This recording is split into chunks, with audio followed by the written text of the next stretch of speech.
Hi, everyone.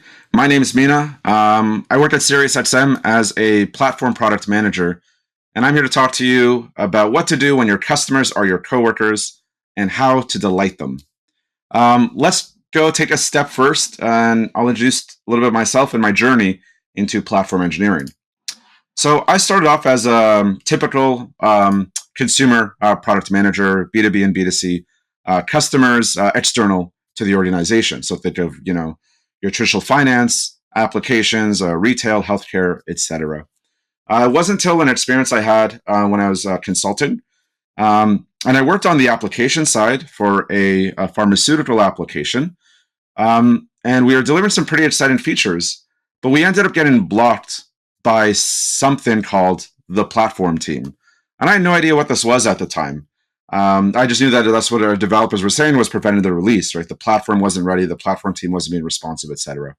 So, in an effort to help the application, um, my manager actually asked me if I wanted to move over to the platform and help PM the platform. And I thought to myself, sure, I'll do it. What do I need to do? I Google searched what an internal developer platform is, figured out, all right, all I got to do is figure out what is this Kubernetes thing, microservice architecture, Kafka, etc. I would just like figure out all the technical bits, and I'd be able to be a help that way. Not how it turned out. So I landed there, and if, as you can imagine, they weren't having a challenge with the technical aspects. The challenge that they were having were around their user base. So what they were asking in that room when I first landed was, why was it perceived that we weren't building what developers needed? How do we make all these misses? How do we even decide what to build next? Who are our users in the first place? How do we get them to trust us again? And what if they just buy something else down the line? So these are questions that I was very comfortable with because these are typical consumer questions that are asked in the external product world when you're dealing with external customers. And it led me to a question that helped shape the rest of my career. And that question was, why are we building products so differently just because our users are internal and maybe we shouldn't? And it got me really interested in the platform engineering world because of this question. And I think there's a lot we can learn from the external product world. And I'm going to share some hot takes on maybe the differences between the two worlds and what we can really learn from each other when our users are coworkers. So let's go ahead and get into the hot takes. So I'll start with this one. Average PMs have coworkers, users, and customers. Platform PMs have co-working user customers. The persona is a bit of a mixed bag. It's usually one individual kind of has all three of these lenses. Of these three, I find most teams treat their stakeholders either like coworkers or users. I find it pretty rare for platform teams to treat their stakeholders as customers. And it shouldn't be. They really are. They do have choices of what they use. They have purchasing power in a sense. And sometimes we forget that. And this adds a little bit of a difficulty in platform engineering, especially when we're talking about user interviews. So, some advice I have around interviewing your co-working user customers: remember that coworker bias exists. When you're trying to get someone to give you feedback on a product, they may not buy it in the end, but they're not worried about offending a coworker that they're going to have to see and interact with every day. So you can counter that by actually underselling your product. I know it's very uncomfortable. We love to oversell our products in product management. This is a case where it makes a lot of sense to undersell it if you actually want valuable feedback because of that coworker bias. The same thing happens with your expertise. Because of that co-working nature, you should undersell your expertise as well and really try to lean in and learn from your users to see what they want and kind of guard your expertise and really, really like delegate to them for their expertise and learn a little bit more about them. Also, there's a lot of trigger words that you could end up running into. I think this is a bit of a fun example that I ran into a little bit this year. So I wanted to learn about this pain point, but I used a bad word. I don't know if anyone could spot it here, but I used the word centralized. I was trying to depict the idea of, like, having a cool feature that you may share amongst your peers. But when you hear centralized, you also might think of tickets you have to submit, configurations you're not allowed to control, week-long, support tickets that aren't being resolved. It's a pretty loaded term when it comes to your internal developers, and you need to be really careful and avoid those terms if you don't want to bias your interview too much. Another hot take. Average PMs are lucky to be talking to users weekly. Platform PMs have no excuse to not talk to users daily. I'm going to be a little bit harsh on our platform PMs out there because this is one that's near and dear to my heart, right? Working in the external consumer, the external user world, you have to worry about NDAs getting signed. You have to worry about whether customers are at risk, whether there's a contract to be negotiated, etc. You don't have that problem in the internal world. You should be able to reach out. You know their email addresses, you know their Slack emails, you know what time they start work, you know how to contact them. So it's really important to actually talk to users daily. One tool that we love using internally for this is a tool called DX. It's great for engineering teams in general. It gives surveys or quarterly surveys and lots of other ways to integrate into your tools. And it gathers feedback about the developer experience. We use this to actually spot out and see where some teams are high performing and some teams are low performing. There might actually be a process or a tool that high performing team is using that we could productize for the rest of the organization to help those underperforming teams. And it helps us prioritize work as well to see what are the big problems on developers' minds. So we run these surveys quarterly, which gives us a ton of data. And if we want to go laser focused in a specific area, we also run things called studies. So using Slack, we would go ahead and target a specific user sentiment area or a certain demographic, and we would hit them with a few questions about a specific product or feature we're thinking about. And that's a great way to get feedback about your upcoming products as well.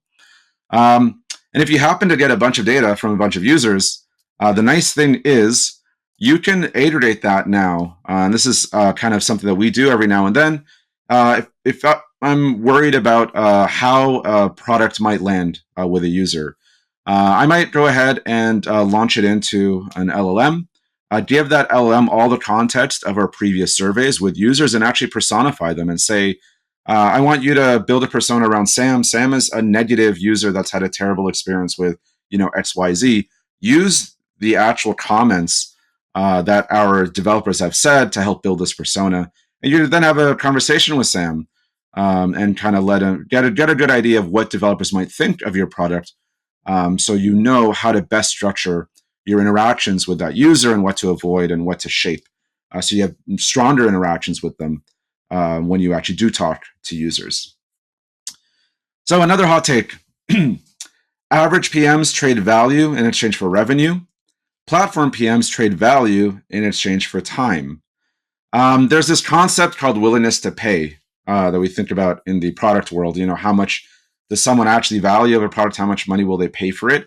It's the same thing for platform, but they're talking about how much time are they willing to spend on something, and assuming that they will save time by doing so. So there's a couple ways you could try to figure this out. So this is a survey to kind of validate this idea. We had a product that just wasn't taking off. And we found that more than half of users wanted to use it. They just didn't have enough time. So there was a difference between the time that we thought we would save the user and how much time was needed to set it up, right? There wasn't enough surplus on the savings of time to actually validate their need to, actually install the tool and set up the tool, etc. And there's ways to figure out how much time that actually is. What is the willingness to pay of their time? Here's another survey we use to try to figure that out. So there's a question here at the bottom. Are you interested in pairing with us for 2 to 4 hours within the next month to try to do this thing? If they're saying no, it's very likely that problem is less than 2 to 4 hours worth for them. And that will help assess how much time you're willing to spend on this and how expensive the tool should be for a developer to actually run it themselves. So a good question as a takeaway that you could ask your developers is, now that you've seen these features, what's the max amount of time you'd be willing to spend setting it up? Even if there's no setup, it lets you know how expensive or how much they're willing to pay for this problem to be solved for them. Another hot take. When average PMs get their branding wrong, they've lost a few customers this week. When platform PMs get their branding wrong, they've lost a few teams this year. And what I mean by this is internally, brands are stickier because they know the individuals behind the brand aren't changing, right? They know who's behind it.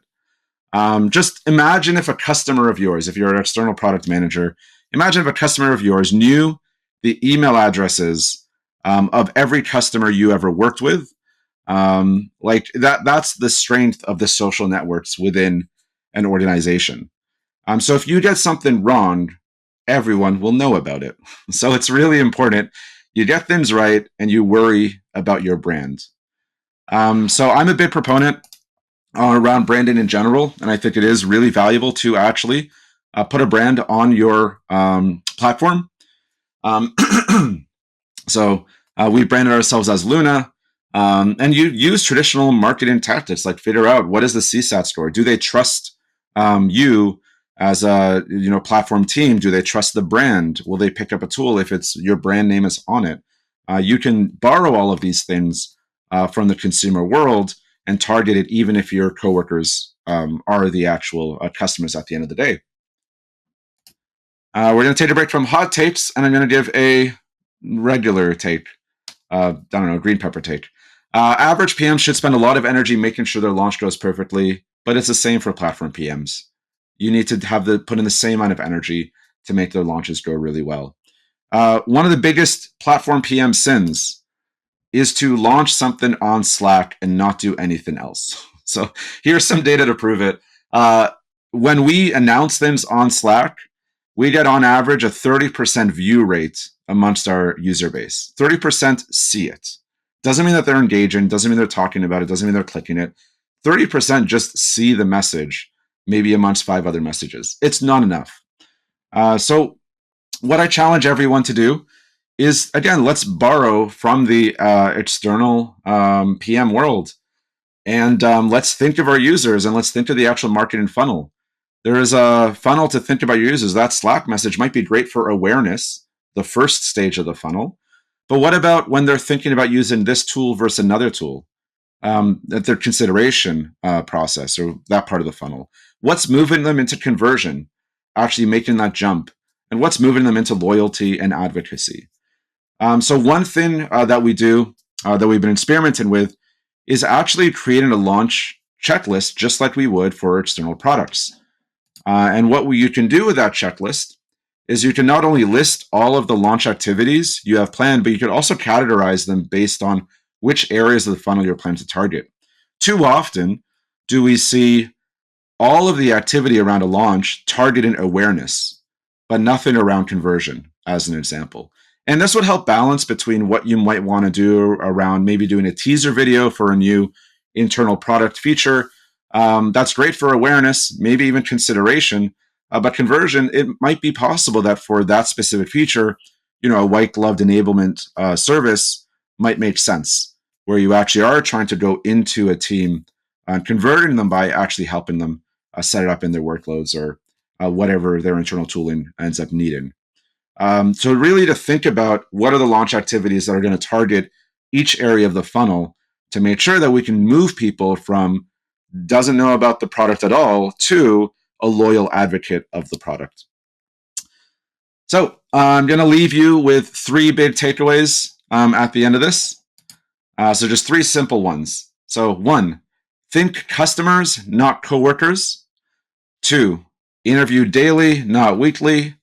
And 3, let's focus on earning time, not money. I did put an asterisk there. Sometimes we do save money in the end, but we're really thinking about like what time can we save for our users. Thank you, everyone. That's the talk. If you want to, I'm always available on LinkedIn. And if you want to hear more about Luna and our war stories about our internal developer platform, Luna, feel free to reach out to any of us at SiriusXM. Thanks.